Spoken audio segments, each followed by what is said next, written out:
got Mark Dutton from Triple Eight Race Engineering, Simon Brookhouse from Tickford Racing, and Brad Jones from, of course, Brad Jones Racing here with us today. Day one at the mountain, but it feels like it's been a big week already. Dutton, I'll start with you in the middle. It is always a really just heightened time of year when we come to this place. How's the lead-in been for the team at Red Bull Ample Racing and Super Cheap Auto Racing? Mate, it was good until I was late for this one, so excuse the puffing. No, leading's been really good. We've been flat out, as people would know, with preparations to switch camp for next year, which is aero car prep. So that's taken a lot of resource, but the crew have done an amazing job. And prep for this has been really good. You need extra attention. You need extra details coming here. We're running Super 2, Wildcard, and the 2 Bull cars, so a lot of work, a lot of people here, but so far so good. Seems like a quiet couple of days leading up, or a few weeks leading up. Coming out of the bend, though, a few weeks back, obviously not the results that I think we come to expect from this team, and certainly not within your camp. What's the debrief been like to rectify the things that went wrong and go better when we get here to the mountain this week? Yeah, 100%. Our processes let us down there, so we've improved on those. And you always try to think, okay, it's somewhat easy to fix the mistakes you've already made, but what about the mistakes you haven't made yet? What's the proactive approach that where there could be chinks in the armour type thing? So the team's all been working really hard. Everyone contributes to those conversations to try and build the stronger team to stop the issue before everyone sees it happening. Well, this team's been very successful here before, and with one gentleman in particular, in Craig Lowndes, it's the last time he'll be driving for the Triple Eight at the mountain here. What's the vibe within the team? He's a part of the furniture at this place and within the organization in sending him off in the right way.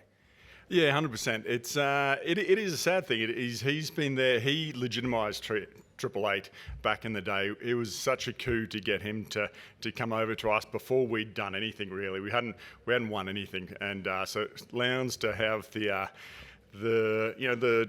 belief. The belief that Triple Eight could do it and could grow to the level it has was really beneficial to the whole team. So we would love nothing more to see him right up there come Sunday. Excellent. Thank you very much. I'll look over to Brad from Brad Jones Racing. Good morning. Thanks for joining us.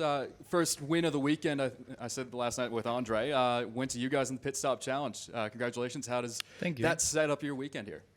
It's great for the team. It's something that we try. I mean, I think everyone tries to win that competition. So to be able to execute that last night, the guys did an amazing job. In fact, they probably came from behind a little bit going into the box and just kept the pressure on them. Both teams obviously very fast, but to win it is great, and it's nice that we're taking that trophy home again. Excellent. Thanks for looking after it, Dutto. What's the vibe been like within the team heading into this event? 4 cars, it's a big operation, but you had some ups and downs through the year. What's the morale coming into? Look, this is an amazing race, and you got to have everything just right here. So we put a lot of work into our prep, and we'll know in about an hour how things are going to go. Just wait and see. I've been up here often enough that. You can start badly and end really well, and you can start really well and end badly. So it's we'll wait and see what happens when practice starts. But I think we're as well prepared as we can be. Certainly no shortage of focus on this weekend and the events to come ahead. But looking to next season, we'll get a glimpse of the Toyota Supra hitting the track this weekend. What's the status of the BJR Supras that'll be hitting the track in 2026? I've been following that very closely on the internet, actually. Every time the word Supra pops up, I get an acknowledgement. Thanks, Stefan. I think that things are going okay. I mean, the car looks great. It was in the Motorcana stuff yesterday, and it's on display here this weekend. So our first car should be finished in December. But at the moment, obviously, we've put it on the back burner a little bit while we get ready for this weekend. And, of course, you've been in the news as a team over the past couple of weeks for what the team's going to look like in 2026 with Cameron Hill coming in. What other stuff can you tell us about how Brad Jones Racing will be looking when we hit the grid next year? Nothing really. Cam's coming to join the team. And we're going to run Toyota Supras. I think that's probably a fair bit of change going on at the moment. plenty to talk about. I thought you might want to give us a little bit more, but yeah, I don't have anything else to give. I've given till it hurts. I ask nicely at least. Yeah. Easy. I'll look over now to Simon Brookhouse from Tickford Racing. Simon, welcome to the mountain. We were at the Bend last month for the Enduro. It was a pretty strong outing and pace from your squad. How's that build in with your belief to go conquer the mountain here this weekend? Yeah, look, I think it was really important for us because we'd been struggling up until to the Bend, and we did a fair bit of work and made some changes to the cars that obviously worked really well for us. So we come in here pretty confident, even though Thomas and James didn't go quite as well as we would have liked at the Bend. They still had the car pace, and we'll bring that through here. And obviously with Frosty teaming up with Cam, we think we've got a pretty good combination for success. So a bit like Brad, in about an hour, we'll be able to give you a bit of an indication of how we're going. Not the only team running wildcards this weekend at Triple Eight. You guys are as well, with two young guns and Ryland and Lockie in the car number 5. They're doing double duties this weekend. They're also both going for a championship. How do you manage their performance in both those categories? Yeah, it's a really good question. It's something we've talked about a lot. We're running 7 cars up here this weekend, so we're pretty busy. And the focus really for those two is to enjoy the wild card, but you keep their eye on the prize and the DS2. And so whilst it's really important for them to get around and safely in the wild card, we still have our eyes firmly on the DS2 championship. We've got 4 drivers in contention, so for them in particular, it's a big weekend, but we're managing it, and we've got extra people to help them out and make sure it's as easy for them as possible. We've seen a bit of rain about this morning. There's talk about rain in the forecast for Sunday, but not much before that. How do you try to take what you can learn today that could or may not apply at all when we get to the big race on Sunday? Yeah, look, I think it's important to race in every conditions. The things can change up here pretty quickly. It can change during the race on Sunday, and so I think it's horses for courses. We'll go about our business as professionally as we can and take into account any condition, but make sure we're ready for any changes. And as Brad said, it can start really well and end poorly, or vice versa. So I think, for us, it's just about learning. They're all, particularly in the DS2 and the wildcard, they're all young men, and they learn every time they go out and track. And this team's been very, very close to getting the top step, but it's been a long time since they have at this place. Can you just speak to the focus and the hunger within the team to get that job done and be on the top step on Sunday? Yeah, look, there's focus. There's absolute focus. The drivers are focused. We've done a lot of work running into the weekend, and a lot of sort of off-track performance management with our performance coach and various things. So I'm hopeful that Anthony Clarico helps us with our mental performance. It rubs off his success. He helped the Brisbane Lions to another premiership, so that's 2 in a row. So hopefully it rubs off for Tickford, and we are on the top of the podium come Sunday. Very, very good. I'll open it up to journalists in the room. I have any questions here? Go.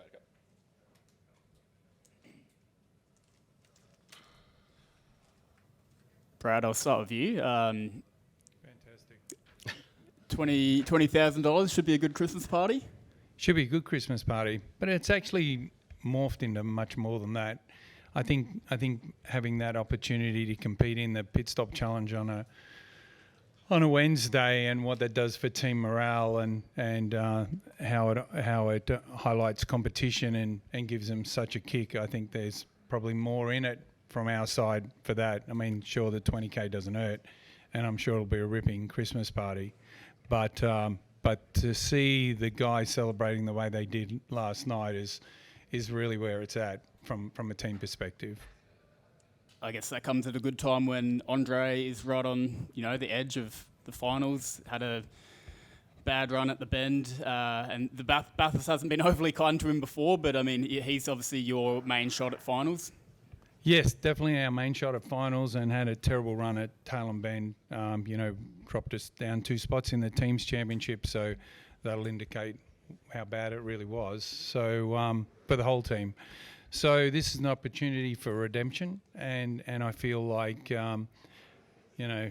hopefully he's got the monkey off his back, or I'll have to beat it off with a guard nose or something. But he hasn't had a very good run here, and so we've really been working hard at turning that around. So we'll see how that goes. For you guys, with Bryce and Jackson leaving, if they don't land full-time somewhere else, would you be pretty keen to have them co-drive? I think they'd be really strong co-drivers. I think anyone would be happy to have them in their team. Simon, where will I start? Look, The SCT sort of thing has popped up as your team has been linked to them. Is there anything to that you can tell us? Who's SCT? Absolutely, it's absolute rubbish. There's no truth in that whatsoever. Our team's unchanged for next year. Austin Cindric, we're getting closer to that. Can you tell us anything about what that test program will look like? How many days, where he'll go, anything like that to get ready? Yeah, look, we hopefully will get here for Sandown for the weekend and get in the car on the ride day on the Monday. And then we've got a couple of days at Tailem Bend the following week for testing for him leading into Adelaide. And for Super 2 next year, you guys have got, from what it sounds like, a lot of people wanting to line up for that program, as you'd be when it's 1, 2, 3, 4. Have you filled any of those seats yet, or where are you at for 2026 Super 2? No, look, we haven't filled any permanently for next year. We're just working through the 4 we've got at the moment to work out who's coming back and if we need to make any changes. The reality of it is, if we don't have to make any changes, that would be pleasing. But as you say, we've had a lot of inquiry, which is encouraging. And I think it's testament to the hard work the team have put in throughout the year and the success we're having. So I don't think we'll have any problems. But at this stage, we haven't made any changes. But I do say that over the next 2 weeks, we'll certainly be working through that, look into next year. Simon, we know that Supercars has been doing some more engine parity analysis around barometric pressure in the recent past. Are you guys aware of whether there's going to be any changes for this weekend? As I left the truck about 15 minutes ago, I'm not aware that there's been any changes made, but there is talk going on. I believe there were some meetings this morning, so we're just waiting to hear like everybody else. Do you feel that the Mustang package can be competitive without any changes? Yeah, I think it can. You know, I think we've got to be realistic about it. It is what it is, and we're obviously competitive at Tailem. We obviously weren't as competitive as we'd like to be here last year, but understanding the car better this year, and obviously the changes that we made to the aero at Tailem made a difference. So we come here quite confident we'll be really competitive. The fact that this is going on within an hour or so of practice, just a thought from Mark and Brad about this parity situation? Yeah, I don't think there should be changes with the barometric pressure testing. It's in its infancy, the testing. There's been a handful of tests done. A lot of effort goes into it, but there's not a lot of places in the world that do this type of testing. So it's really hard to make sure you're doing gold standard, being scientific, doing the level that you need to for the level of sport that we're all competing in here, the level of investment that everyone puts in. To make changes, even if they're small, when something hasn't been properly scientifically ratified, I don't think it's the right thing to do. I'd agree with Dutto. I think that, and if you did, you'd need to take all the changes you made to the car for Tailem Bend off it, wouldn't you? Because that was really what the problem was. So I think it'd be a big change if you were to do that. Imagine them all scurrying around in the next 40 minutes, taking the aero back off the car. We go running in an hour, so no, I don't think it's the right thing to do either. Thank you. Mark, we spoke to Will and Brock earlier today. They said they both have both of them managing sore bodies. How much does that change the team approach, I guess, going into the weekend? No, they're tough. They're tough. So they need to have some resilience, and they will. You do alter slightly. We just need to make sure that it can be quite damaging to the body, just pit stop practice when you're doing the driver change. So you don't want to overdo that if there's any little ailments sort of things. But nothing that we're going to blame any on-track performance to. So we're focused to hit the ground running. Simon, Thomas, finals, he's hanging in there. How do you manage that this weekend? Oh, look, I think the focus is obviously on the race this weekend, but in the back of our mind, we obviously want him to qualify in the top 10. So it's just managing the best performance we possibly can from him. He's driving well. The car's probably let him down in a couple of instances, but ultimately he's just got to get around here as confidently as he can. James is obviously well experienced around this place, so we're very confident that he'll be there come finals. So we've just got to make sure he finishes here, really. And car 6 is a pretty red-hot favourite. It's been in the press. We've been writing about it till the cows come home. How do you manage that coming from a sporting background? To go to the guys, just temper it, don't read their own press? Yeah, look, I don't think the guys do read their own press. Their experience. Cam's been around a long time, and Frosty's up here, I think, for the 21st time. So they certainly don't drink their own bathwater. And I do agree they're one of the favourites here, but there's probably 10 driver combinations who could be favourites. So we just go about our business and make sure we do the best we possibly can. And come Sunday, we'll see how it all goes. Simon, obviously Frosty, he's mentoring Rylan and Lockie in Super 2, but he's also driving against them in the 1000 itself. Is he still mentoring those guys through in the main game stuff, or is it full race driver mode and they're his competitors? Yeah, look, I mean, he's obviously mentoring. They love him. They've become like family. But come race day, Frosty's a racer. That's the reality of it. I don't think he'll do anything untoward, but he'll certainly be out there to beat them. And they've got a long career in front of them. And to be fair to Frosty, he's at the end of his career, so he'll be doing the best he can to finish his career on a high. Dutto, Back to the Future this weekend with the safety car regulations, and we've seen over the years that you usually have two cars right up the front, and usually that hurts you when it comes to double stacking. Do you have anything in plan for the weekend to mitigate any double stacking that could come? Nothing specific to the team as such. I think the rules are a good switch. They just need a bit more clarity to the teams and to the drivers about how to execute them. It can be easy sometimes for us outside the car to think it's just do this, just do that. But you have to put a lot of thought in and emphasis on the drivers, the pilots, to be able to do it.